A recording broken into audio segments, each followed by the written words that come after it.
Naniniwala si PNP Chief Bato de la Rosa na matutuldukan na ang VIP treatment at ugnayan sa labas ng kulungan ng mga big-time inmate ngayong PNP staff na ang nakabantay sa Bilibid. Pinaiimbestigahan na rin ni de la Rosa ang lumabas na mga litrato ng isang high-profile inmate kasamang ilang pulis, politiko at iba pang kawani ng gobyerno sa kanyang birthday party sa Bilibid. Balitang hatid ni Emil Sumangil, exclusive.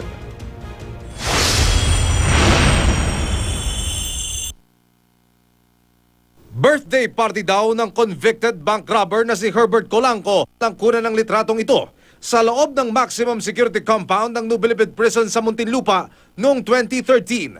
Kasama niya sa litrato ang kapwa niya birthday celebrant, ang murder convict na si Police Chief Inspector Clarence Dongail. Makikita rin sila New Bilibid Prison Chaplain, Monsignor Roberto Olaguer at Father Danilo Luquiao. First time ko na-meet talaga yung si Colanco. Ni-request ako magmisa at meron din isang pare ding kasama ako magmimisa. Kaya maraming bisita noon kasi dalawa silang magbe-birthday.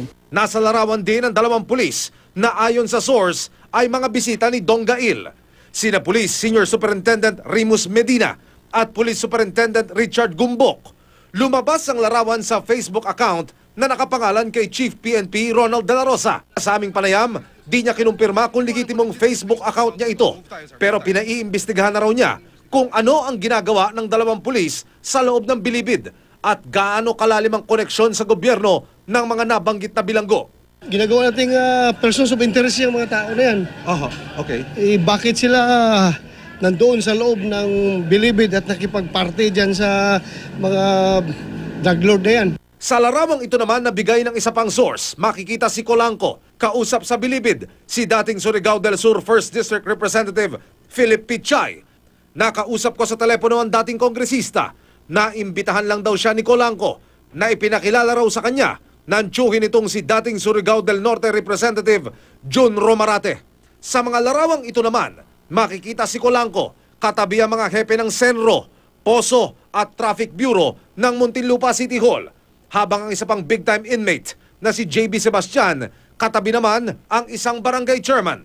Ayon sa lokal na pamahalaan ng Muntinlupa, madalas silang maimbitahan sa mga special event sa loob ng Bilibid.